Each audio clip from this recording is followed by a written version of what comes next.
ସମସ୍ତଙ୍କୁ ନମସ୍କାର ଏବଂ ଶୁଭ ସନ୍ଧ୍ୟା। ମୁଁ ମୌସୁମୀ ଶତପଥୀ ଶିକ୍ଷା ବିଭାଗୀୟ ଅଧ୍ୟାପିକା ଗ୍ୟାସ ମହାବିଦ୍ୟାଳୟ ଆପଣ ସମସ୍ତଙ୍କୁ ଆଜିର କାର୍ଯ୍ୟକ୍ରମକୁ ସ୍ୱାଗତ କରୁଛି। ଆଜିର କାର୍ଯ୍ୟକ୍ରମ ସ୍ଵାମୀ ବିବେକାନନ୍ଦ ଲୋକ ସଂସଦ ବରଗଡ଼ ଶାଖାର ବିଚାରଧାରା ଦ୍ଵାରା ଆୟୋଜିତ। ଯାହାର ବିଷୟ ରହିଛି ଭାରତୀୟ ସଂସ୍କୃତିରେ ବିଜ୍ଞାନ। ସ୍ଵାମୀ ବିବେକାନନ୍ଦ ଲୋକ ସଂସଦ ଏହି ଭାବରେ ବିଭିନ୍ନ ଉଲ୍ଲେଖନୀୟ ବିଷୟକୁ ଆଧାର କରି ଆଲୋଚନା ଚକ୍ର ଆୟୋଜିତ କରିଥାଏ। ଆପଣ ମାନେ ସର୍ବଦା ଯୋଡି ରୁହନ୍ତୁ। ଆଶା କରୁଛି ଆଜିର କାର୍ଯ୍ୟକ୍ରମ ଆପଣ ସମସ୍ତଙ୍କୁ ଭଲ ଲାଗିବ। କିଛି ଜାଣିବା କିଛି ଶିଖିବା ପାଇଁ ପାଇବେ। କାର୍ଯ୍ୟକ୍ରମ ଆରମ୍ଭ କରିବା ପୂର୍ବରୁ ମୁଁ ଏକ ଦେଶଭକ୍ତି ଗୀତ ପରିବେଷଣ କରିବା ପାଇଁ ଗ୍ୟାସ ମହାବିଦ୍ୟାଳୟ ପ୍ଲସ ଟୁ ପ୍ରଥମ ବର୍ଷ ଛାତ୍ରୀ ସୁଶ୍ରୀ ମିତା ଭୋଇଙ୍କୁ ଆହ୍ୱାନ କରୁଛି। ସୁଶ୍ରୀ ମିତା ଭୋଇ। ସମସ୍ତଙ୍କୁ ଶୁଭ ସନ୍ଧ୍ୟା ଏବଂ ପ୍ରଣାମ। ମାଟି ନୁହେଁ ଆମ ମାତୃଭୂମି ସରଗଠୁ କରି ଆସି ଯା ପାଣି ପବନେ ଗଢ଼ାଏ ଶରୀର ସେଇଥିରେ ଯିବି ମିଶି ହିମାଲୟ ଶିର ମୁକୁଟ ଯାହାର ସଦା ସିନ୍ଧୁ ସିଞ୍ଚି ଥାଏ ଜପର ସୁଜଳ ସୁଫଳ ଶସ୍ୟ ଶ୍ୟାମଳ ପୁଣ୍ୟ ଭୂମି ଅବିନାଶୀ ବାର ବରଷର ପଥୁରିଆ ପିଲା ଗଢ଼ିଥିଲା ଯେଉଁ କୋଣାର୍କ କଳା ଦେଖିଲା ଦୁନିଆ ବିସ୍ମିତ ହୋଇ ଆମେ ସେ ଦେଶବାସୀ କେତେ ତପବଳେ କେତେ ପୁଣ୍ୟ ଫଳେ ଲଭିଲି ଜନମ ଏ ମାଟିର କୋଲେ ରଖିବାକୁ ମାନ ମାର ସମ୍ମାନ ଏ ଜୀବନ ଦେବେ ଝାସି ମାଟି ନୁହେଁ ଆମ ମାତୃଭୂମି ସରଗଠୁ କରି ଆସି ସରଗଠୁ କରି ଆସି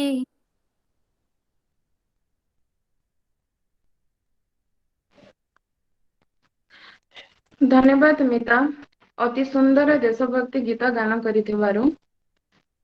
ବର୍ତ୍ତମାନ ବିବେକ ବାଣୀ ପାଠ କରିବା ପାଇଁ ମୁଁ ରେଭେନ୍ସା ବିଶ୍ୱବିଦ୍ୟାଳୟ +3 ଦ୍ୱିତୀୟ ବର୍ଷ ଛାତ୍ର ଶ୍ରୀ ସୁମନ୍ତ ପ୍ରଧାନଙ୍କୁ ଆମନ୍ତ୍ରଣ କରୁଛି। ଶ୍ରୀ ସୁମନ୍ତ ପ୍ରଧାନ। ଶୁଭ ସନ୍ଧ୍ୟା ସମସ୍ତଙ୍କୁ ମୋର ନମସ୍କାର। ଆଜିର ବିବେକ ବାଣୀ ହେଉଛି ଯେ ମନ୍ଦ କାର୍ଯ୍ୟ କରିବା ଦ୍ୱାରା ଆମେ ନିଜର ଓ ତତ୍ ସଙ୍ଗେ ସଙ୍ଗେ ଅପରର ମଧ୍ୟ କ୍ଷତି କରିଥାଉ। ଭଲ କାର୍ଯ୍ୟ କରିବା ଦ୍ୱାରା ଆମେ ନିଜର ଓ ଅପରର ମଧ୍ୟ ଭଲ କରିଥାଉ। କର୍ମଯୋଗ ଅନୁସାରେ ଯେଉଁ କାର୍ଯ୍ୟ କରାଯାଇଥାଏ ତାହା ଫଳପ୍ରସୂ ହେବା ପର୍ଯ୍ୟନ୍ତ ବିନଷ୍ଟ ହୋଇପାରେ ନାହିଁ। କୌଣସି ପ୍ରାକୃତିକ ଶକ୍ତି ମଧ୍ୟ ଏହାର ଫଳକୁ ବାରଣ କରିପାରିବ ନାହିଁ। ଯଦି ମୁଁ କୌଣସି ମନ୍ଦ କାର୍ଯ୍ୟ କରେ ତାହାର ଫଳ ମୋତେ ଅବଶ୍ୟ ଭୋଗ କରିବାକୁ ପଡ଼ିବ। ଏହି ବିଶ୍ୱରେ କୌଣସି ଶକ୍ତି ନାହିଁ ଯେ ଏହାକୁ ଅନ୍ୟଥା କରିପାରିବ। ସେହିପରି ମୁଁ ଯଦି ଗୋଟିଏ ଭଲ କାର୍ଯ୍ୟ କରେ ତେବେ ତାହାର ଫଳ ପାଇବାରୁ ବିଶ୍ୱର କୌଣସି ଶକ୍ତି ମୋତେ ବଞ୍ଚିତ କରିପାରିବ ନାହିଁ। ଧନ୍ୟବାଦ।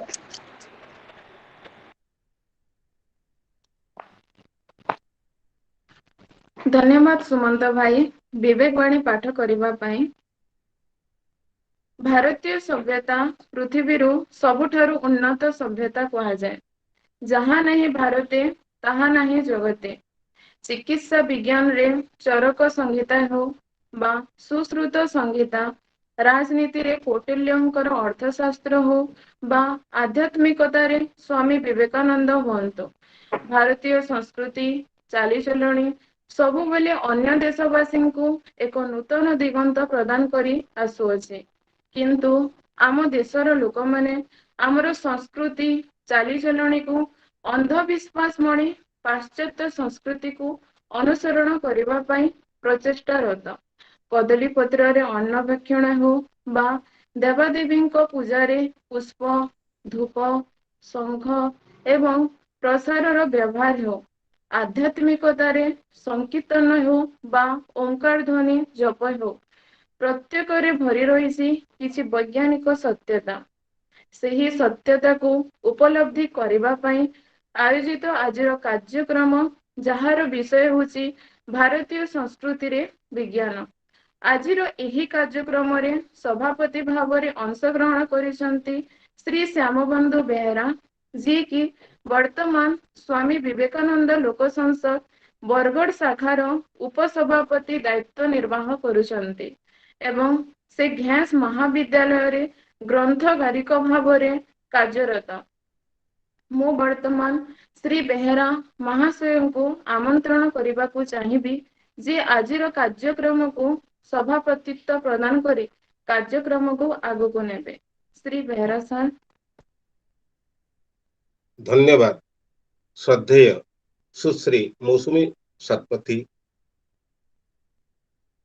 घेस महाविद्यालय शिक्षा विभाग अध्यापिका एवं आज संयोजिका धन्यवाद देवी आज एक दिशात्मक बोधक संगीत गान आरंभ कर सुश्री मिता भोई तथा आज विवेक वाणी परिवेषण कर सुमंत प्रधान जी की युक्त द्वितीय वर्ष रेवेन्सा विश्वविद्यालय वर्तमान से पठनरत सर्वप्रथमे मो आमर प्रिय सभापति स्वामी विवेकानंद लोक संसद बरगड़ जिलार सभापति श्रीमान टेकचांद दुआन जहांकर मातृवियोग घटी गत चलित मासर 2 तारिख दिन से महिषी महिला प्रति आम स्वामी विवेकानंद लोक संसद बरगड़ जिला शाखा परिवार तरफ श्रद्धांजलि ज्ञापन पूर्वक से अमर आत्मार सद्गति कामना कर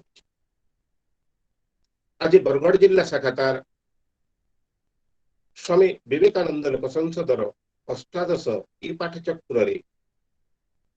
पाठचक्र उपस्थित रही आम जिला तथा जिला बाहर आम सहित जड़ित होइतिबा जोड़ी ही रही समस्त सुधी सज्जन ज्ञानी गुणी मानू मु विनम्र प्रणाम जनाउछि एवं छोट मानू मोर स्नेह एवं आदर जनाउछि ए बरगड़ जिला तार माटीर महक कार्यक्रम रे सब बेले ए बरगड़ जिला माटीर बासना बरगड़ जिला माटीर महक को प्रचारित प्रसारित करबा पाई अनवरत निरंतर प्रयास रखिछि आज किंतु एक व्यापक विषय व्यापक प्रसंग उपरे आलोकपात करबा पाई प्रयास करुछि प्रसंगटी हेउछि भारतीय संस्कृति रे विज्ञान संस्कृति संपत्ति नुहे संस्कृति हेउछि एक प्रेरणा ताहा एक जीवन संस्कृति जीवनर भूमि होई रही थाए एवं जलवायु परि रही थाए संस्कृतिर इतिहास हेउछि सतत संघर्षर इतिहास सोपान परे सोपान अतिक्रम करिवार इतिहास यह हेउछि परंपरा एवं नूतन सृजन मध्यरे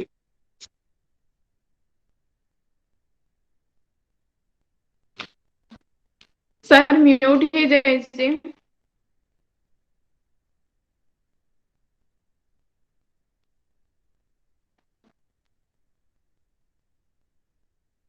हेलो सर नहीं मुते नहीं मूलर आसे एबे नहीं हेलो सर एबे hello sir hello mute madam ही जाइतिला एबे केते एबे टारो ही म्यूट सर ही एबे छी ठीक अछि आज आम एक व्यापक प्रसंग जो प्रसंग भारतीय संस्कृति रे विज्ञान विषय सूची उपरे आलोचना करबा पाई जाउछु जहा कि आम पाई आगु बाट देखाइबो एवं अधिक पथचारणा पाई प्रस्तुत करि परिबो भारत वर्षर संस्कृति को अपना भितर अनुभव करी आमको परस्पर पाखरे सर्वप्रथमे कृतज्ञ हो रहिबाकु है। तेबे ए विषय उपरे आज आलोचना करिबा पई जो व्यक्ति जो सार आमको सदैव स्वीकृति प्रदान करिसंती से होचंती जने सारस्वत साधक इस संस्कृत विभाग पंडित तथा जने प्राध्यापक श्रीमान आयुष्मंत षडंगी सार। श्रीमान षडंगी सार 1984 मसीह दधिबावन महाविद्यालय भटली रे अध्यापना आरंभ करी प्राध्यापक भावरे एवं जने दक्ष अध्यक्ष भावरे कार्य संपादन करी गत 2021 मसीहा मार्च मासरे से अब्याहति नेछंती निज कर्मक्षेत्र रु।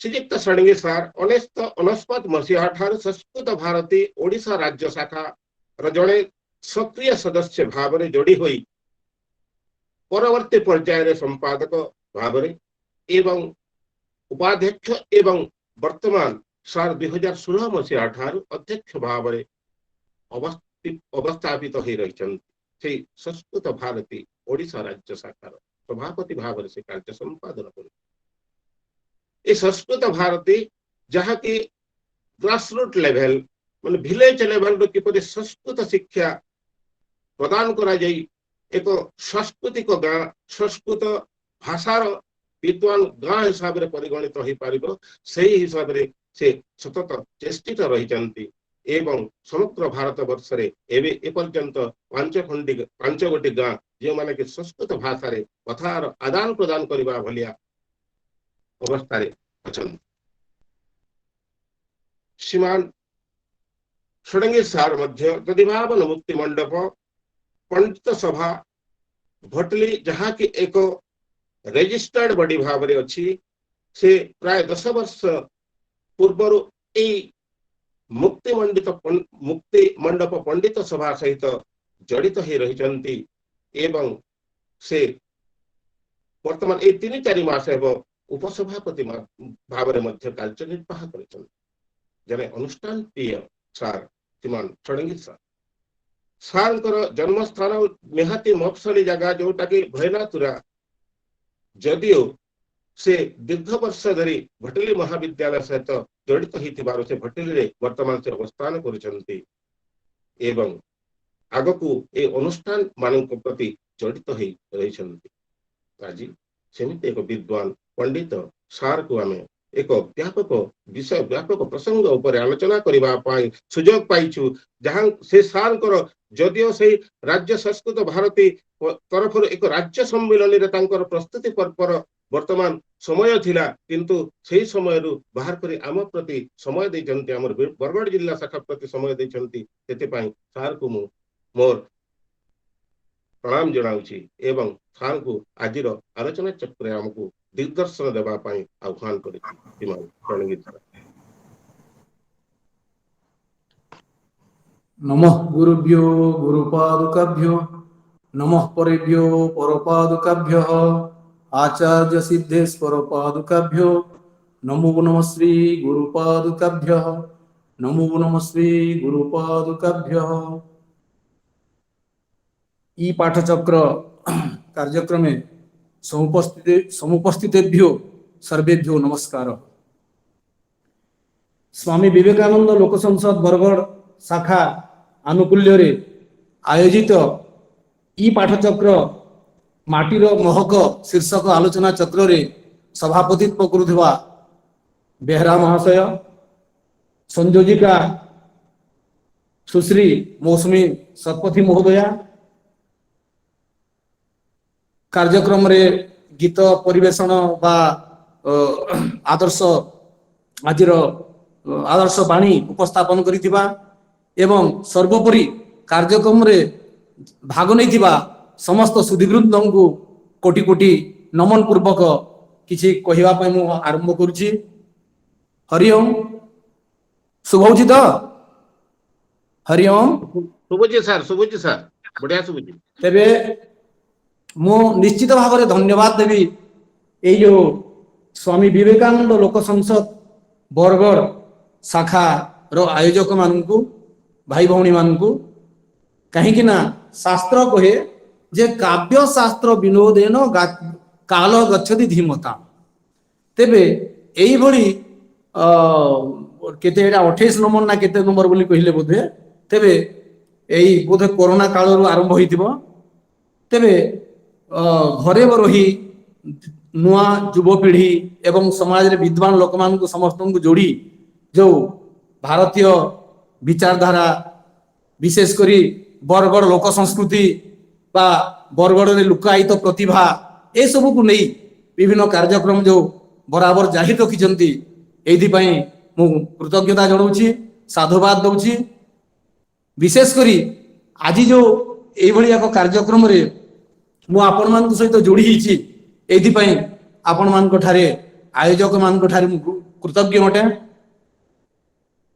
ତେବେ ଏଇ ଆଜିର ପ୍ରସଙ୍ଗ ଉପସ୍ଥାପନ କରିବା ପୂର୍ବରୁ ମୁଁ କାଳିଦାସଙ୍କର ଗୋଟେ ଶ୍ଲୋକ ମୋର ମନେ ପଡୁଛି, ମାଳବିକାଗ୍ନି ମିତ୍ର ନାଟକରେ। ସେ କହୁଛନ୍ତି ଯେ ପୁରାଣ ମିତ୍ୟେବ ନ ସାଧୁ ସଭ୍ୟ, ପୁରାଣ ମିତ୍ୟେବ ନ ସାଧୁ ସର୍ବମ୍ ନଚାପି କାବ୍ୟମ୍ ନବମିତ୍ୟ ଗଦ୍ୟମ୍ ସନ୍ତଃ ପରୀକ୍ଷା ନ୍ୟତର ଭଜନ୍ତେ ମୂଢ ପର ପ୍ରତ୍ୟୟନେୟ ବୁଦ୍ଧି।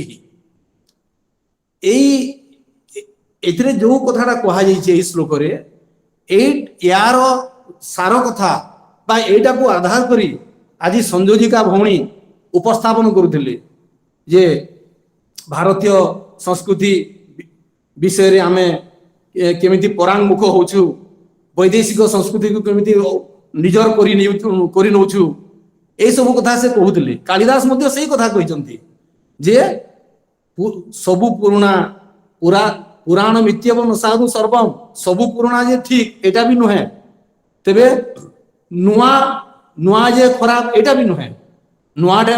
ନୂଆ ଅଟେ ବୋଲି ଯେ ସେ ନିନ୍ଦନୀୟ ସେଇଟା ବି ନୁହେଁ। କଣ ଅଟେ? ନାଇଁ, ସନ୍ତଃ ପରୀକ୍ଷା ନ୍ୟତର ଭଜନ୍ତେ, ସାଧୁ ଲୋକ ଜ୍ଞାନୀ ଲୋକ ବିଚାର କରିବ କୋଉଟା ଗ୍ରହଣୀୟ, କିନ୍ତୁ ମୂଢ ଲୋକ ପର ପ୍ରତ୍ୟୟ ନିଜ ବୁଦ୍ଧି, ଅନ୍ୟର ବିଚାରରେ ସେ ଚଳେ। ଭାରତୀୟ ସମାଜ, ଭାରତୀୟ ଯୁବପିଢ଼ି ସେଇ ପାଶ୍ଚାତ୍ୟ ସଂସ୍କୃତି ଓ ସଭ୍ୟତାର ଅନୁଗାମୀ ହେବା ଭାରି ଦୁଃଖର କଥା।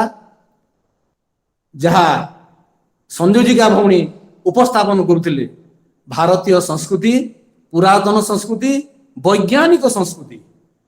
ତେବେ ୟା ଉପରେ ଆମେ କିଛି ଆଜି ଆଲୋକପାତ କରିବା। ଆମେ କିଛି ଉଦାହରଣ ପ୍ରଥମରେ ନେବା। ସାଧାରଣ ଜୀବନଯାପନରେ ଆମେ ଯାହା ଦେଖୁଛୁ, ଯେ ଧରାଯାଉ ନମସ୍କାର ବିଷୟରେ, ଭାରତୀୟ ସଂସ୍କୃତି ନମସ୍କାର କରିବା, ଅଭିବାଦନ କରିବା। ବିଦେଶ ସଂସ୍କୃତି ହ୍ୟାଣ୍ଡସେକ୍ କରିବା, ଆଉ ବିଭିନ୍ନ ପ୍ରକାର ଅଛି। ଆପଣମାନେ ସମସ୍ତେ ଅନୁଭବ କରିଛନ୍ତି ଯେ କରୋନା କାଳରେ ହ୍ୟାଣ୍ଡସେକ୍ ସର୍ବଥା ନିଷିଦ୍ଧ ଥିଲା, କାରଣ ସେଠି ସଂକ୍ରମଣ କରୋନାର ଭୂତାଣୁ ଆସିବାର ମାଧ୍ୟମ ହିଁ ଥିଲା।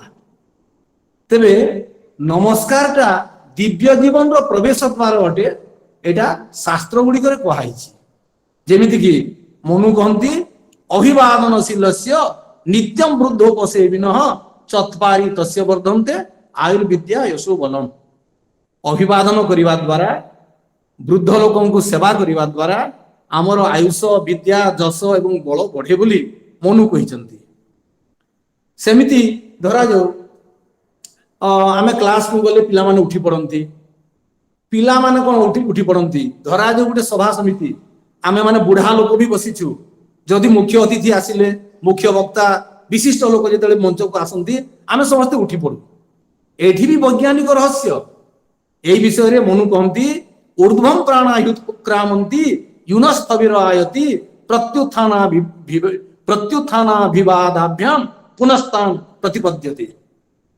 ବିଶିଷ୍ଟ ଲୋକ, ନିଜ ଠାରୁ ବଡ଼ ଲୋକ କିଏ ଜଣେ ଯଦି ଆମ ସାମ୍ନାକୁ ଆସିବ, ଆମର ନାଭି ଦେଶରୁ ବାୟୁ ଉପରକୁ ଉଠେ।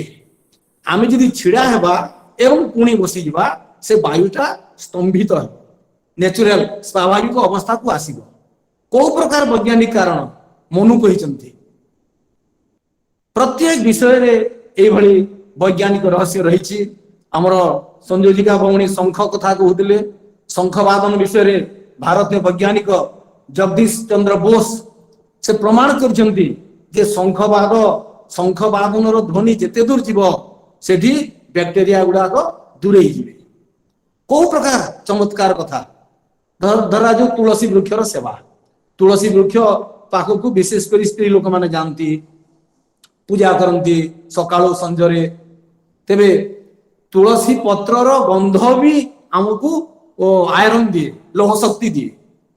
ए विषय मोर मन पड़ुची कि जाने बोधे 20-25 वर्ष हेबो बोधे से भली होथबो। डॉक्टर शिवशंकर नायक को आपण माने जानिथिबे, से पद्मपुर लोक, से एनएसएस प्रोग्राम कोऑर्डिनेटर थिले आगो समलपुर यूनिवर्सिटी रे। से गोटे कार्यक्रम रे कहिले सही तो से अंचल कॉलेज पद्मपुर रे जे तुलसी पत्र जदि जने 6 मास नियमित सेवन करिवो ताकू कोनोसी प्रकार ज्वर मलेरिया हो बा कोनोसी प्रकार ज्वर हेबो नहीं। को प्रकार वैज्ञानिक विचारधारा शास्त्र रे रसायन शास्त्र रे कहैछि से तुलसी पत्र रे प्रचुर परिमाण रे लोह शक्ति अछि जहा नारी जाति को बेसी आवश्यक। संजय बेले आमे दीप जालु तुलसी चौरा रे, कारण तुलसी चौरा रे दीपटे जालिले ये घियो दीपटे जालिले से आम घर को क्षतिकारक जो जीवाणु इत्यादि आसबे नहीं। एमिति आमर चलनी भितरे बहुत वैज्ञानिकता रही। आपण माने पांजी रे देखिथिबे पंजिका रे जे कोन द्वादशी तिथि रे पोई साग खाइबा मना। तेबे कटक रो जने जिज्ञासु व्यक्ति तांकर ना कृष्णचंद्र रथ शर्मा फिजिकल इंस्पेक्टर थिले। एई घटनाटा बोधे 14-15 वर्ष तलर कथा, 12-14 वर्ष हेबो बोधे। से लोक से व्यक्ति विशेष को मु भेटिछि मध्य। तेबे तांको भीतर भावना आसिला जे भाई एमिति काई पांजी लेखिला जे द्वादशी तिथि रे तुलसी द्वादशी तिथि रे पोई साग खाइबा मना।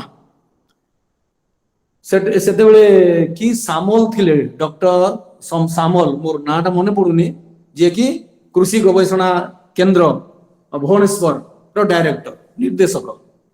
तांको पचारिले से भी जानिले नहीं ने गोटे कथा करिबा आमे गोटे पेटी रे पोई साग को भरी देबा एवं बांगालोर पठेबा। सतकु सत सेमिति करागला। गोटिए वर्ष परे फलाफल आसिला कोन नाही जे द्वादशी तिथि रे पोई साग खाइले ये कुष्ठ रोगर जीवाणुर संक्रमणर अधिक संभावना।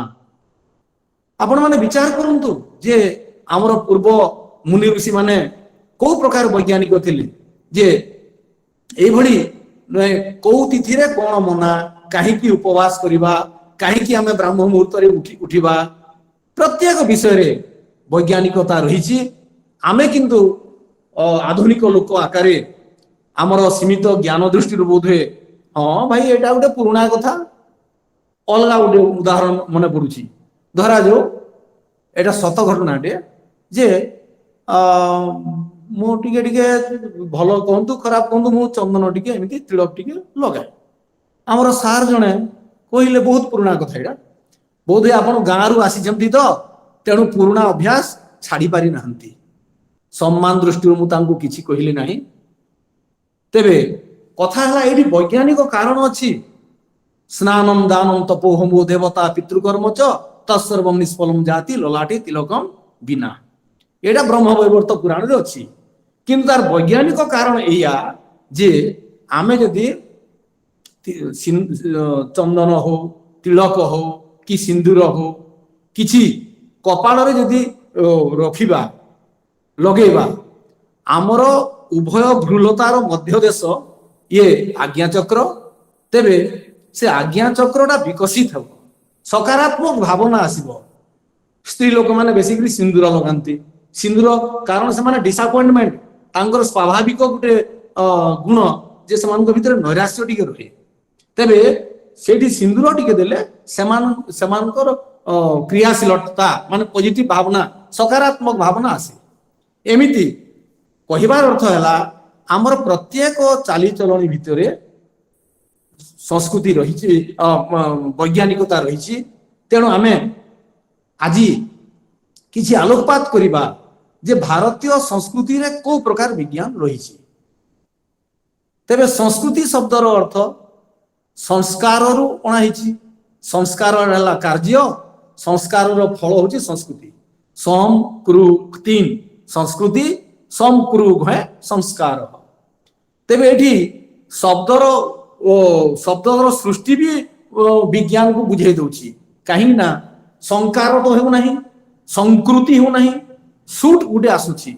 सम पर्जुपेभ्य करतु भूषणे पाणिनि व्याकरण सूत्र अनुसार जोठी सम उपसर्ग उप उपसर्ग परि उपसर्ग थिबो, कृ धातु थिबो, किंतु भूषण अर्थ आसुथिबो सेठी सुडागम हेबो। धरा जो शंकर सम उपसर्ग तो अच्छी, कृ धातु अच्छी, किंतु हेला नहीं, कारण से भूषण नुहे, अर्थटा नेगेटिव अटे, विपरीत कथा अटे शंकरटा। तेबे संस्कार मूलक क्रिया रो परिणाम होची संस्कृति।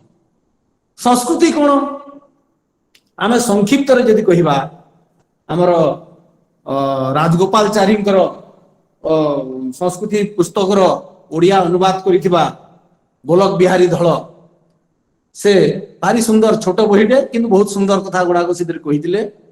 से कहुई जे खाद्य पेय चाली चलन माने पिंधा उड़ा खाइबा पीवा परिधान इत्यादि को छाड़ी दे जहा आमर जीवन यापन को श्रृंखलित करे, रसमय करे, ताहा संस्कृति। सेमिति आउ कोन आहुरी से कहिसंती जे जोटा को गोटे समाज गोटे जाति आदर्श हिसाब रे ग्रहण करिछि एवं से परंपरा क्रमे बजाय रखुछि निजर विचारधारा को, ताहा संस्कृति। आमर संस्कृति विषय रे तो आजिका अध्यक्ष महाशय मध्य बेहरा सार मध्य कहूतिले, भारतीय संस्कृतिर परिचय से दउतिले। तेबे संस्कारर परिणाम, संस्कारर फलटा होची संस्कृति। तेबे आमे वर्तमान विचार करिबा जे संस्कृति संस्कार आमर जो भारतीय विचारधारा रे भारतीय जीवन यापन रे को संस्कार गुडा को अछि एवं से केमिति वैज्ञानिक कथा विज्ञान तत्व आधारित ताकू आमे किछि विचार करिबा। धरा जो 16 संस्कार प्रायतः समस्ते ग्रहण करती, नहेले तो कौ शास्त्र रे 40 संस्कार कथा कहछि। तेबे किंतु 16 संस्कार को प्रायतः समस्ते ग्रहण करितांती। तेबे से 16 संस्कार आमे धरा जो से गर्भाधान, जात कर्म, चूड़ा कर्म एमती अंत्येष्टि पर्यंत 16 संस्कार को प्रायतः समस्ते ग्रहण करिथांती। तेबे ता भितरे केमिति वैज्ञानिकता कथा अछि आमे से विषय आलोकपात करिबा। तेबे जेमिति डॉक्टर वीरेंद्र कुमार सिंह तांकर प्राचीन भारतीय संस्कृति पुस्तक रे 16 संस्कार आलोचना करिसंती एवं सेथिरु किछि आमे वर्तमान आलोकपात करिबा। धरा जाऊ गर्भाधान संस्कार। गर्भाधान संस्कार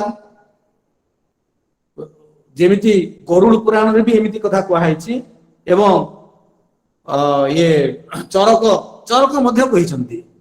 संस्कार शब्द तो कहि दउछि जे कोन नै जेमिति कि दोषापनयन बा गुणाधानेन बा चरक कहिसंती।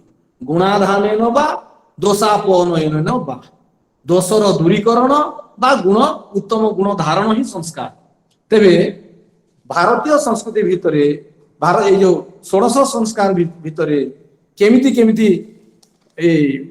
अछि वैज्ञानिक तत्व ताकू किछि आमे आलोकपात करिबा। जेमिति कि गर्भाधान संस्कार ध्रुवम चतुर्नाम सान्निध्यात् गर्भस्यात् विधिपूर्वकः ऋतुक्षेत्रां बीजानां संयोगात् अंकुरो यथा सुश्रुत कहिसंती। एतेरे मनोवैज्ञानिकता भी अछि एवं चिकित्सा शास्त्र संबंधी तथ्य भी रही। तेबे क्षेत्र जल बीज एवं उपयुक्त समय द्वारा जेमिति शस्य होता ठीक से भली गर्भाधान संस्कार गरुड़ पुराण में भी ठीक एमती कथा निषेक समय जादृक नरचित्त विकल्पना तादृक स्वभाव संभूति जंतुर्विशति कुक्षिक पुंसवन संस्कार पुंसः सवनम पुंसवनम शुक्ल यजुर्वेद रे सभेयु जुवा अस्य जजमानस्य इत्यादि कहा जाइछि। तेरे पुंसः सवनम सामर्थ्य युक्त संतान पई पुंसवन संस्कार करा जाइथे द्वितीय मासरु तृतीय मास भितरे गर्भाधान। तेबे एठी गुडाए कथा से आलोकपात करिसंती एई केसे जो ना डॉक्टर वीरेंद्र कुमार सिंह। तेबे ठीक से भली आमे धरा जो देखिबा जे एई धरा जो जात कर्म संस्कार। तेबे कथा हला जे आमे डिटेल आलोचना कले होय तो समय सापेक्ष हबो कोन कोन माने पुंसवन संस्कार पई एई हमर गायत्री परिवार वाला भी से माने उत्साहित करूछंती संस्कार गुडा को करूछंती पुंसवन संस्कार।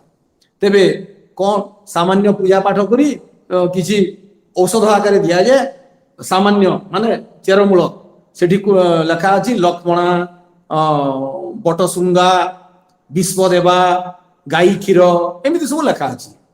तेबे धरा जो जात कर्म संस्कार शिशुटे जन्म हैला जन्म हेबा क्षणी तार नाभिच्छेदन ए जो हुए तेबे माँ ठारू जो से आसुला खाद्य पाउला सेटा बंद होगा ताकू अति जरूरी कौन दरकार कार्बोहाइड्रेट। तेबे आमर शास्त्र कौन कहूची जे सुवर्ण शलाकारे घी महू ताकू टिके चटई दियंती। एके तो से सुनार शलाकारे से ओम लिखा पाई भी कहाइछि कानरे वेदोसी बोली कहिबार अछि ब्रह्म असी बोली कहिबार पई कहाइछि। तेबे आमे वैज्ञानिक कथा विचार करिबा जे से महू काहे दिया गला घी एवं महू। तेबे से डॉक्टर वीरेंद्र कुमार सिंह सेठी कहिचंती घी काहे दिया जाए से जो मळ गुडा को तार किछि खाए से घी देले ताहा दूर ही जाए बोली से कहउचंती। महू काहे महू रे प्रचुर परिमाण रे कार्बोहाइड्रेट अछि जहा जो बहुत जरूरी कारण माँ ठारू से पाउला सेरा छेदन हिला। सेमिति धरा जो आमे विचार करिबा जे नामकरण संस्कार गोटे खाली हिंदू धर्म वाले नुहे मुस्लिम लोक माने भी नामकरण को विश्वास करती नार प्रभाव पड़े एटा सेमाने मध्य विश्वास करती। मनुस्मृति द्वितीय अध्याय रे नामकरण विषय रे बहुत कथा कहुई माने ब्राह्मण क्षत्रिय वैश्य शूद्र पुणी पुरुष एवं स्त्री कहा पाई केमिति ना दिया जिवो एमिति कथा मनुस्मृति रे विशेष भाव रे आलोचना करा जायछि। तेबे उदाहरण आमे नबा रघुवंश काव्य सेठी ये दिलीप अर्थविद थिले माने शब्द ज्ञान बहुत तांकर थिला से विचार कले जे आमे भी तो सेमिति कर भलो करी विचार करी कोन केमिति गुटे ना देबा जागे ता गुटे माने आशीर्वाद भली हितिबो भलो अर्थ बुझौतिबो ठीक से भली राजा दिलीप विचार करजंती श्रुतस्य जायादयमन्त बर्भक तथा परेशान जुधि चेति पार्थिव अवेक्ष्य धातुर गमनार्थम अर्थविद चकार नामना रघुमात्म संभवम लंग धातु को नहीं शब्दटी अच्छी रघु गमन अर्थ को नहीं से विचार कले राजा दिलीप जे एई शिशुटी पृथ्वी विजयी हेबो एई शिशुटी असाधारण ज्ञानी हेबो ज्ञानर चरम पर्यंत जाऊ एवं अद्वितीय योद्धा हो पृथ्वीर माने विश्व विजयी योद्धा हो एई भली विचार करी से शिशुर ना रखिले रघु। तेणु एमिति नामकरण विषय रे भागवत रे मध्य से नाम नामोच्चारण महात्म भरे पश्यत पुत्र का इत्यादि कथा श्रीमद् भागवत पुराण मध्य कुहाइछि। तेबे सेमिति धराजु चूड़ाकरण चूड़ाकरण विषय रे चरक कहउचंती पौष्टिकम दृश्यमायुष्यम शुचिरूपम विराजनम केशश्मश्रु नखादीनाम कर्तनम संप्रसाधनम पुष्टि पई वृष्यता माने पौरुष पई आयुष पई स्वच्छता पई सौंदर्य वर्धन पई चूड़ाकरण करा जाइते प्रथम वर्ष रु 3 वर्ष पर्यंत शिशुर नामकरण विषय सेमिति आमे आलोकपात कले। तेबे धरा जो सेमिति निष्क्रमण विषय मु देखुतिली जे आजिकाली तो प्रायतः डाक्तरखाना रे छुआ माने होचंती। तेबे निष्क्रमण प्रसूति घरे शिशुटी जन्म हैला से तार रोग प्रतिरोधक शक्ति एते नाही बाहर से निजकू सामंजस्य करि परिबो नाही एडजस्ट करि परिबो नाही। तेबे 3 मास रु 4 मास भितरे भलो दिनटे देखिकरी ताकू से घरु बाहर करिवे ताकू सूर्यालोक दरकार। तेबे कथा हला जे से वीरेंद्र सिंह कहउचंती जे अन्य एक गुटे थेसिस रु मध्ये से उल्लेख करिसंती जे सूर्य किरण ताकू बहुत जरूरी फास्फोरस दरकार कार्बोहाइड्रेट दरकार। तेबे विटामिन डी कथा से कहउचंती जहां हम समस्त जानू छ आज काली डॉक्टर माने मध्ये कहउचंती जे सकाळर सूर्यालोक रे टिके छुआ को रखिबो। तेबे सेहिति पई निष्क्रमणर विधि जे उपयुक्त समय रे शिशु को घर बाहर करा जिवो से जहा सूर्यालोक इत्यादि पाइबो बाहर वातावरण रे निजको से एडजस्ट करिवो। एई एमिति प्रत्येक संस्कार रे वैज्ञानिकता रहिछि। विवाह संस्कार धरायु अजज्ञो वाय सहजो जह अपत्निक तैत्तिरीय ब्राह्मण रे कहाइछि। तेबे सर्वम तदनपत्यस्य मोघम भवति निश्चया महाभारत रे कहाइछि। आजि काली प्रायतः एक प्रकार फैशन भଳି होउछि नाही बाहा हेबे नाही पुओ होंतु कि झियो होंतु नाही मु बाहा हेबी नाही एई भଳି विचारधारा मध्ये आणुचंती। तेबे किंतु प्रजातंतु मा व्यवच्छेदसिहि तैत्तिरीय उपनिषद रे कहाइछि। तार महाभाष्यकार पतंजलि मध्ये कहिसंती जे जे स्नातक माने गुरुकुल रु बाहरिला स्नातक विवाह यदि न करे से निंदनीय अटे एमिति कथा पतंजलि मध्ये उल्लेख करिसंती। तेबे विवाह विषय रे हम विचार करिबा। तेबे कोन कोन नहीं अयज्ञ पाए सहज अपत्निक जे स्त्री ग्रहण करि नाही से यज्ञ पई हकदार नहे। केमिति विवाह करा जिवो सगोत्र सगोत्राय दुहितरम न प्रयच्छे सगोत्र झियो सहित विवाह हेबो नाही आपस्तंभ धर्म सूत्र रे भी मना करा जाइछि। मनु कहउचंती असपिंडात जामातु रसगोत्रात जापितु सा प्रशस्ता विजाति नाम दार कर्मणि मैथुने। तेबे असपिंड विवाह एवं आउ कोन असगोत्र विवाह माने समान गोत्र रे विवाह हेबो नाही समान पिंड रे विवाह हेबो नाही गोटे गोत्र वाला हेबो नाही आ कोन नाही मामुर झियो माउसीर झियो पिउसीर झियो एगुडा को हला सपिंड सपिंड विवाह एवं सगोत्र विवाह सर्वदा सर्वथा निषिद्ध। तेबे आमे काली आज काली कोन जोठी हला जोठी मन लागिला बाहाटे करि दबा से नुहे तार बहुत वैज्ञानिक कारण अछि। तेबे वैज्ञानिक कारण एया हला जे ऐसे पुस्तक रे डॉक्टर वीरेंद्र कुमार सिंह मध्ये आलोचना करिसंती क्लोनिंग गछर उदाहरण दैछंती। तेबे क्लोनिंग गछ जेमिति कोन फल फल दिए पुष्ट हुए ठीक से भली अलगा अलगा गोत्रर पुओ झियो बाहाइबे। एई विषय रे गुटे प्रायतः आज को 25 वर्ष आगर कथा जे 22-25 वर्ष होतुबो डॉक्टर प्रदीप आचार्य बरगढ़ से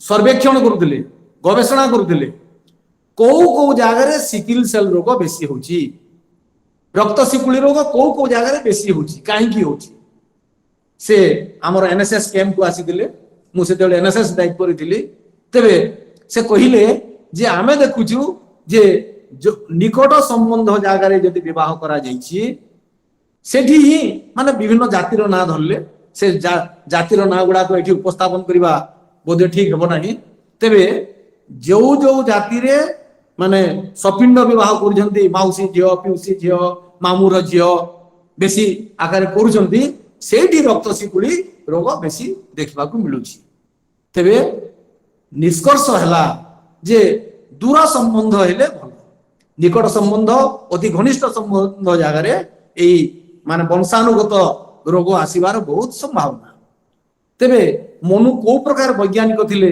आपण माने विचार करंतु बा हमर पूर्वज मुनि ऋषि माने को प्रकार विवाह माने विवाह विषय रे व्यवस्था करिसंती विचार विषय अटे तेबे धरा जो आमे अंत्येष्टि संस्कार अंत्येष्टि भस्मांतम शरीरम अच्छा आमे यदि धरा जो जन मरीगले आमे यदि ताकू भस्म न करिबा दाह न करिबा कि कबर न देवा किसी गुटे बा माटी रे पोती न देवा कौन करिबा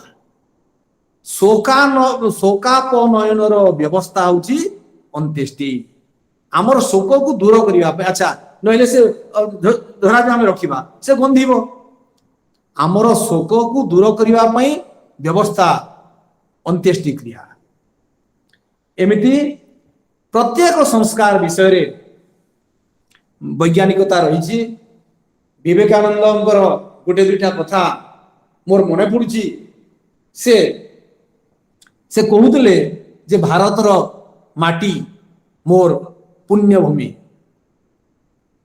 भारतर समाज मोर बाल्यावस्थार दोली प्रेंखा बा दोली भारत समाज मोर युवावस्थार उद्यान विहार स्थली एवं भारत समाज मोर वृद्धावस्थार वाराणसी भारतर लोके मोर इष्टदेव इत्यादि यही भली कथा खाली कहू नथिले भारतर को प्रकार से सेवक भारत मार एई माटीर महक को से केमिति जानिथिले तार उदाहरण आपण माने जानंती से विदेश रु प्रथम बार विदेश फेरिले विदेश फेरला बेलू समुद्र पार हेले समुद्र पार हैला बेलू से समुद्रर बालुका भूई रे से गुरुंडिले भारतर लोके जाइछंती स्वागत करिया पे विचार कले अरे ये विवेकानंद कौन पागल हेले कि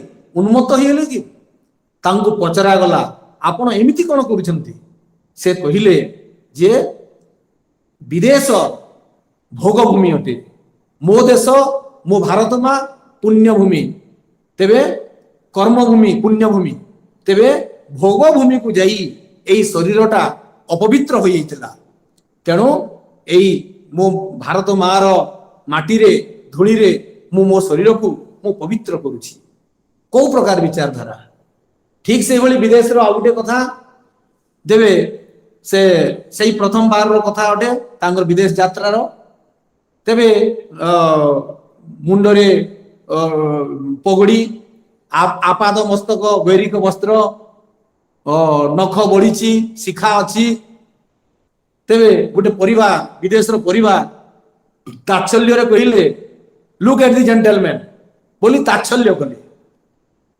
सेमान को पाख को जाई स्वामी विवेकानंद कहले आपण को कथारे मु दुखित नुहे मोर किसी क्षोभ नहीं किंतु आपण को देशर विचारधारा एवं मो देशर विचारधारा भितर जो तफात अच्छी मु ताहा आपण मान ठारे स्पष्ट करूची कौन नहीं आपण मान को देश रे दरजी जेंटलमैन तैयारी करे जेमिति बेस जने पिंदिबो से भली जेंटलमैन हिला किंतु आम देश रे के संथ लोक माने साधु लोक माने आमर ଆମକୁ ତିଆରି କରନ୍ତି। ଆମର ତେବେ ବେଶ ଗୋଟେ ମାନଦଣ୍ଡ ନୁହେଁ, ମାପଦଣ୍ଡ ନୁହେଁ, এইଭଳି ସେ ସ୍ପଷ୍ଟୀକରଣ କରିଥିଲେ। ତେବେ ହେ ମୋର ବନ୍ଧୁବର୍ଗ, ଭାରତୀୟ ସଂସ୍କୃତିରେ ବିଜ୍ଞାନ ରହିଛି। ଆମେ ହୁଏତ କୋଉଟା ଜାଣିଛୁ ବା କୋଉଟା ଜାଣିନାହୁଁ, କିନ୍ତୁ ଆମେ ପ୍ରାୟତଃ ଭାବୁଛୁ ଏଗୁଡାକରେ କଣ ହେବ ଯେ, ଏଗୁଡାକ ସବୁ ଗୋଟେ ଅନ୍ଧବିଶ୍ୱାସ ଭଳି କଥା। ତେବେ ଆମେ ଶାସ୍ତ୍ର ଭିତରେ ପ୍ରବେଶ କରିବାର ଯଥେଷ୍ଟ ଆବଶ୍ୟକତା ଅଛି। ସେ ମନୁସ୍ମୃତି ହଉ, ଚରକ ସଂହିତା ହଉ, ସୁଶ୍ରୁତ ସଂହିତା ହଉ, ବା ତାକୁ ଆଧାର କରି ଯେଉଁମାନେ ପୁସ୍ତକ ପ୍ରଣୟନ କରୁଛନ୍ତି ସେ ପୁସ୍ତକ ଭିତରେ ପ୍ରବେଶ କରିବାର ଏବଂ ଲୋକଲୋଚନକୁ ଆଣିବା ଯଥେଷ୍ଟ ଆବଶ୍ୟକତା ରହିଛି। ଏ ବିଷୟରେ ବୋଧେ ସମୟ ହେଇଯିବ, ମୁଁ ଆମର ପୂର୍ବତନ କୁଳପତି ସଂସ୍କୃତି ବିଶ୍ୱବିଦ୍ୟାଳୟର ଭୁବନେଶ୍ୱରର ପୂର୍ବତନ କୁଳପତି ନରେନ୍ଦ୍ର କୁମାର ମିଶ୍ରଙ୍କର କଥା ଥରେ ସେ କହୁଥିଲେ ଯେ ଭାରତୀୟ କୌଣସି ଏକ ସଂସ୍କୃତି ସମ୍ପନ୍ନ ଲୋକ ସଂସ୍କୃତ ବିନା ସେ ପୂର୍ଣ୍ଣାଙ୍ଗ ନୁହେଁ। ସଂସ୍କୃତ ନହେଲେ ସଂସ୍କୃତିକୁ ଜାଣି ହେବ ନାହିଁ। ତେଣୁ ସଂସ୍କୃତ ପଢ଼ିବା, ନିଜର କରିବା ଏବଂ ସଂସ୍କୃତ ଭାଷାରେ ରଚିତ ଭାରତୀୟ ଶାସ୍ତ୍ର ଗୁଡ଼ିକୁ ଆମେ ଅଧ୍ୟୟନ କରିବା ଯଥେଷ୍ଟ ଆବଶ୍ୟକତା ରହିଛି। ଏବଂ ଏହି ପାଶ୍ଚାତ୍ୟ ଶିକ୍ଷା ସଭ୍ୟତାର ବ୍ୟାମୋହରେ ଆମେ ପଢ଼ି ଅନ୍ଧାନୁସରଣ କଲେ ଆମର ଯଥେଷ୍ଟ ଶବ୍ଦ ଭୁଲ ହେବ, ଆମର ଅନେକ କ୍ଷତି ହେବ, ଯାହା ଅପୂରଣୀୟ ହେବ। ଆହୁରି ଅନେକ ଆମେ ବିପଦଗାମୀ ହେବା। ତେବେ ପ୍ରତ୍ୟେକ କଥାରେ ଧରାଯାଉ ଆମେ ସମସ୍ତେ କହୁ ଯେ ସର୍ବଂ ଖଲୁ ଇଦଂ ବ୍ରହ୍ମ, ଉପନିଷଦରେ ଲେଖା ଅଛି। ଏଟାକୁ ବୈଜ୍ଞାନିକ ମାନେ ପ୍ରମାଣ କରିଛନ୍ତି ଯେ ନିର୍ଜୀବ ଠାରେ ମଧ୍ୟ କିଛି ଶକ୍ତି ରହିଛି, ସମ୍ବେଦନଶୀଳତା ରହିଛି। ଏମିତି ସେ ଦୈନନ୍ଦିନ ଜୀବନଯାପନର କଥା ହଉ ବା ଶାସ୍ତ୍ର ବିଷୟ ହଉ, ପ୍ରତ୍ୟେକ ଭାରତୀୟ ଜ୍ଞାନ ଭିତରେ ବୈଜ୍ଞାନିକତା ରହିଛି। ତେଣୁ ଆମେ ଏ ବିଷୟରେ ଯଥେଷ୍ଟ ଧ୍ୟାନ ଦେବା ଏବଂ ଆଲୋଚନା ପର୍ଯ୍ୟାଲୋଚନା ଦ୍ୱାରା ଆମର ଭାରତୀୟ ସଂସ୍କୃତିକୁ ସମସ୍ତେ ବଜାୟ ରଖିବା। ବିଷ୍ଣୁ ପୁରାଣରେ ଭାଗବତରେ ଉଲ୍ଲେଖ ଅଛି ଯେ ଦୁର୍ଲଭ ମାନୁଷମ ଜନ୍ମ, ସେତିକି ନାହିଁ, ଆଉ କଣ ଦେବତା ମାନେ ମଧ୍ୟ ଏଇଠି ଜନ୍ମ ଗ୍ରହଣ କରିବା ପାଇଁ ଚାହାନ୍ତି। ଗାୟନ୍ତି ଦେବା, ସେ ଭାରି ସୁନ୍ଦର ଉକ୍ତିଟି ଅଛି। ତେବେ ସମୟ ବୋଧେ ହୋଇଯିବ। ସେ କହୁଛନ୍ତି ଯେ ଗାୟନ୍ତି ଦେବା କିଲ ଗୀତ କାନି, ଧନ୍ୟାସ୍ତୁତେ ଭାରତ ଭୂମି ଭାଗେ, ସ୍ପର୍ଗାପବର୍ଗା ସ୍ପଦମାର୍ଗ ଭୂତେ, ଭବନ୍ତି ଭୂୟ ପୁରୁଷାସୁରତ୍ପାତ। ଦେବତା ମାନେ ମଧ୍ୟ ଏଇ ଭାରତ ଭୂମିରେ ଜନ୍ମଗ୍ରହଣ କରିବା ପାଇଁ ଚାହାନ୍ତି। କୋଉ ପ୍ରକାର ଏଇ ଭାରତର ପୁଣ୍ୟଭୂମି ଭାରତ। ତେବେ ଏଇ ଦେଶ ଯେମିତି, ଏଇ ଦେଶର ସଂସ୍କୃତି, ଏଇ ଦେଶର ଭାଷା ସବୁ ଏଇଭଳି ମହାନଟେ। ଆପଣମାନେ ଏଇଭଳି ଏକ କାର୍ଯ୍ୟକ୍ରମରେ ମୋତେ ସାମିଲ କରିଥିବା ଯୋଗୁଁ ମୁଁ ଆପଣଙ୍କ ଠାରେ ଆଉ ଥରେ କୃତଜ୍ଞତା ଜ୍ଞାପନ କରି ରହୁଛି। ନମସ୍କାର।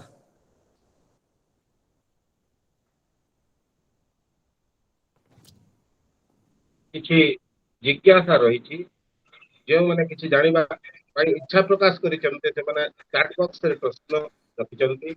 ବର୍ତ୍ତମାନ ମୁଁ ଅନୁରୋଧ କରିବି ଆଜି ସଂଯୋଜିକା ସୁଶ୍ରୀ ମୌସୁମୀ ଶତପଥୀ ସେ ପ୍ରଶ୍ନ ଥର ରଖିବେ ସାରଙ୍କ ନିକଟରେ।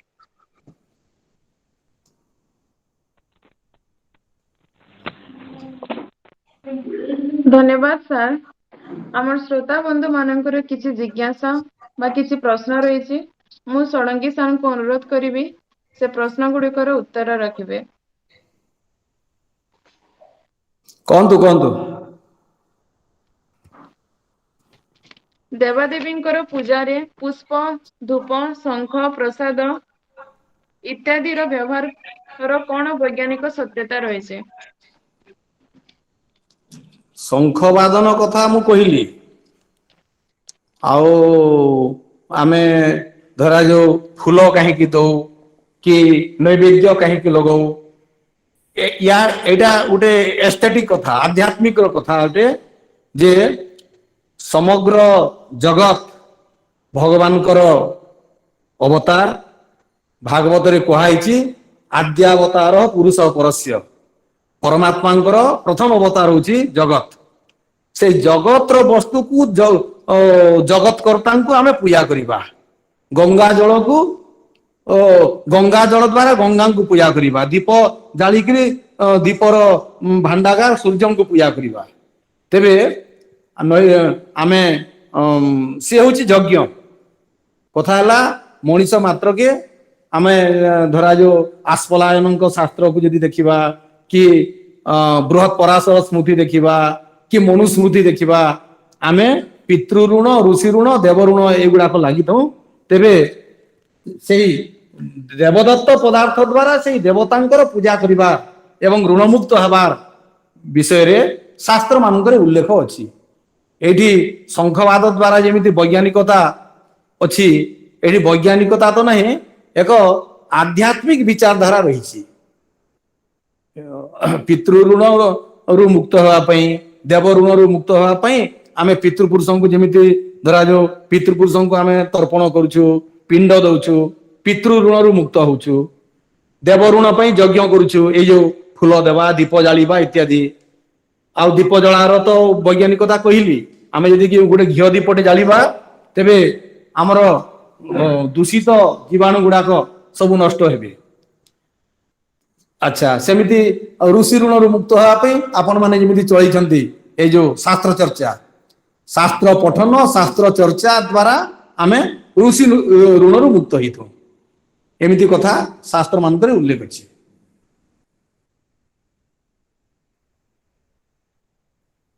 ଆଉ କଣ କହୁଛନ୍ତି କୁହନ୍ତୁ? ଆଉ ଅଛି କି ମୌସୁମୀ ମ୍ୟାଡାମ? ଆଉ କିଛି ପ୍ରଶ୍ନ ହଁ ଅଛି? ସାର୍ ଅଛି। ଶେଷ ପ୍ରଶ୍ନଟି ହଉଛି, ପୂଜା ଦିନରେ ଆମିଷ ଭୋଜନ ଏବଂ ପିଆଜ ରସୁଣ ସେବନ ନିଷେଧର କଣ ଯଥାର୍ଥତା ରହିଛି? ତେବେ କଥା ହେଲା ଯେ ତାମସିକ ଖାଦ୍ୟ ଅଟେ, ଏଥିରେ କିଛି ସନ୍ଦେହ ନାହିଁ।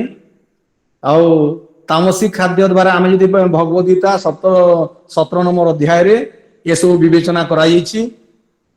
ସାତ୍ଵିକ ଖାଦ୍ୟ କଣ, ରାଜସିକ ଖାଦ୍ୟ କଣ, ତାମସିକ ଖାଦ୍ୟ କଣ ଏବଂ ତମ ଗୁଣର ପ୍ରବୃତ୍ତି କଣ, ନିଦ୍ରା, ଆଳସ୍ୟ, ଅଜ୍ଞାନ ଏଗୁଡାକ ବଢିବ ତାମସିକ ଖାଦ୍ୟ ଦ୍ଵାରା।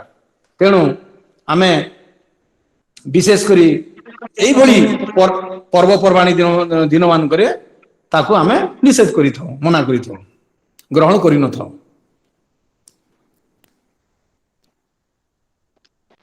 ଧନ୍ୟବାଦ ସାର୍, ଶ୍ରୋତା ବନ୍ଧୁଙ୍କର ପ୍ରଶ୍ନ ଗୁଡିକର ଉତ୍ତର ପ୍ରଦାନ କରିଛନ୍ତି। ଆଶା କରୁଛି ଶ୍ରୋତା ବନ୍ଧୁ ମାନେ ପ୍ରଶ୍ନର ସଠିକ ଉତ୍ତର ପାଇ ଜିଜ୍ଞାସା ପୂରଣ କରିପାରିଥିବେ। ମୁଁ ଆପଣଙ୍କୁ ମୋ ତରଫରୁ କୃତଜ୍ଞତା ଜ୍ଞାପନ କରୁଛି। ବର୍ତ୍ତମାନ ମୁଁ ସମାପ୍ତ ଟିପ୍ପଣୀ ପ୍ରଦାନ କରିବା ପାଇଁ ସଭାପତି ମହୋଦୟଙ୍କୁ ଆମନ୍ତ୍ରଣ କରୁଛି। ଶ୍ରୀ ବେହେରା ସାର୍। ଧନ୍ୟବାଦ।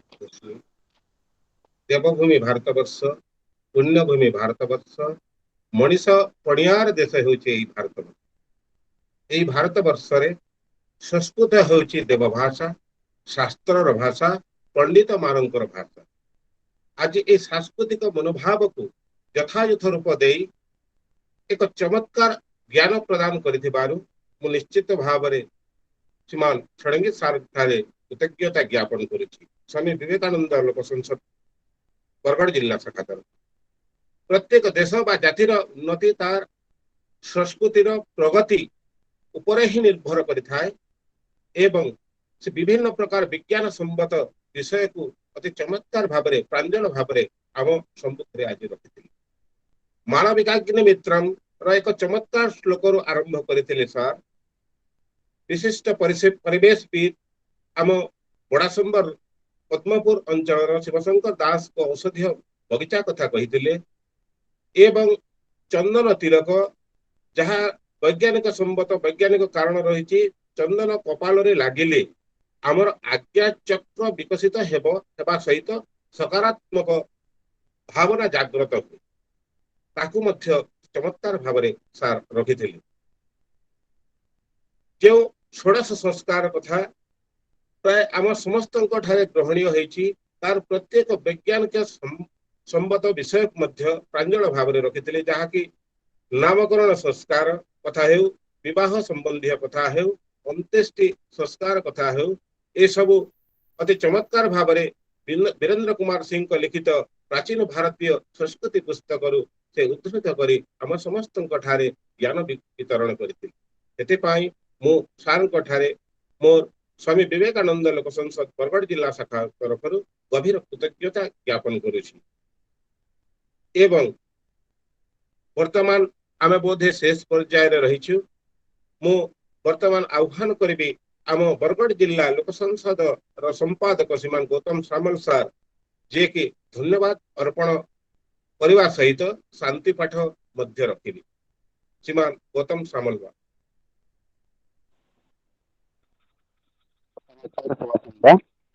ସମ୍ମାନନୀୟ ଆଜି କାର୍ଯ୍ୟକ୍ରମର ସଭାପତି ଶ୍ରୀ ବେହେରା ସାର୍ ତଥା ଆଜି କାର୍ଯ୍ୟକ୍ରମର ଆଲୋଚକ ଶ୍ରୀ ଆୟୁଷ୍ମନ୍ତ ଷଡ଼ଙ୍ଗୀ ମହାଶୟ, ସଂଯୋଜିକା ମୌସୁମୀ ଶତପଥୀ ମ୍ୟାଡାମ ଏବଂ ଏଠାରେ ଉପସ୍ଥିତ ଆଜି କାର୍ଯ୍ୟକ୍ରମରେ ସମସ୍ତ ଶ୍ରୋତା ବନ୍ଧୁ ମାନଙ୍କୁ, ସବୁ ଶ୍ରୋତା ବନ୍ଧୁ ମାନେ, ଆଜି ସ୍ୱାମୀ ବିବେକାନନ୍ଦ ଲୋକ ସଂସଦ ବରଗଡ଼ ଶାଖାର ଅଷ୍ଟାଦଶ ଏହି ପାଠଚକ୍ର କାର୍ଯ୍ୟକ୍ରମ ଥିଲା, ଯାହାର ବିଷୟ ରହିଥିଲା ଭାରତ ସଂସ୍କୃତିରେ ବିଜ୍ଞାନ।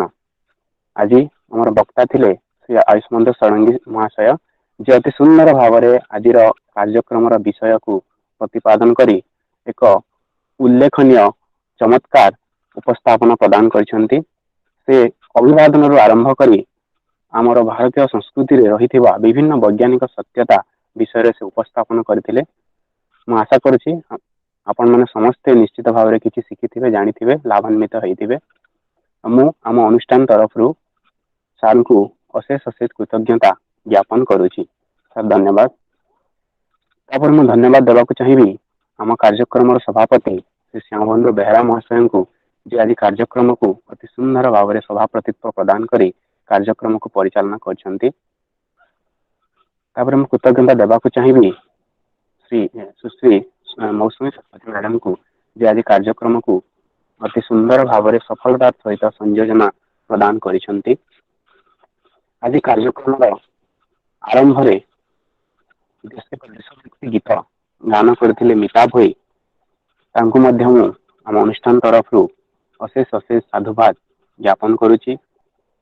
ବିବେକବାଣୀ ପାଠ କରୁଥିଲେ ଶ୍ରୀ ସୁମନ୍ତ ପ୍ରଧାନ ଭାଇ, ତାଙ୍କୁ ବି ମୁଁ ଆମ ଅନୁଷ୍ଠାନ ତରଫରୁ ଧନ୍ୟବାଦ ଅର୍ପଣ କରୁଛି। ଆମ ଅନୁଷ୍ଠାନ ସ୍ୱାମୀ ବିବେକାନନ୍ଦ ଲୋକ ସଂସଦର ସମସ୍ତ କାର୍ଯ୍ୟକର୍ତ୍ତା, ଯେଉଁମାନଙ୍କ ସହଯୋଗ ଫଳରେ ଆଜିର ଏହି କାର୍ଯ୍ୟକ୍ରମ ସଫଳ ହେଇଛି, ସେଇ ସମସ୍ତଙ୍କୁ ମୁଁ ଅଶେଷ ଅଶେଷ ଧନ୍ୟବାଦ ଅର୍ପଣ କରୁଛି। ଶେଷରେ ମୁଁ ଧନ୍ୟବାଦ ଦେବି ଆଜି କାର୍ଯ୍ୟକ୍ରମରେ ଉପସ୍ଥିତ ଥିବା ସମସ୍ତ ଶ୍ରୋତାବନ୍ଧୁ ମାନଙ୍କୁ, ଯେଉଁମାନେ ଅତି ଆଗ୍ରହର ସହିତ ଆଜିର କାର୍ଯ୍ୟକ୍ରମକୁ ଶୁଣିଛନ୍ତି ଏବଂ କିଛି ପ୍ରଶ୍ନ ପଚାରି ଆଜିର କାର୍ଯ୍ୟକ୍ରମକୁ ସଫଳ ମଣ୍ଡିତ କରିଛନ୍ତି। ସମସ୍ତଙ୍କୁ ଅନୁଷ୍ଠାନ ତରଫରୁ ଧନ୍ୟବାଦ। ବର୍ତ୍ତମାନ ମୁଁ ଶାନ୍ତି ପାଠ କରୁଛି।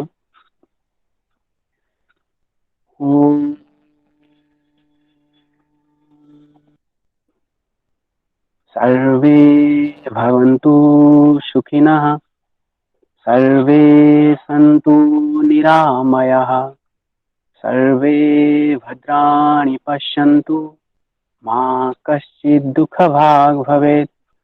ॐ असतोर्मा सद्गमय, तमसोर्मा ज्योतिर्गमय, मृत्योर्मा अमृतं गमय।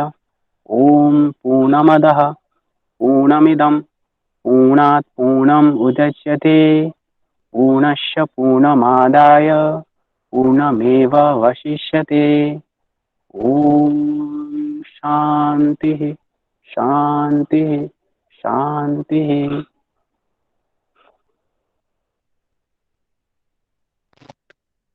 ସଭା ସାଙ୍ଗ ଭୋଜନ କରିବା ପାଇଁ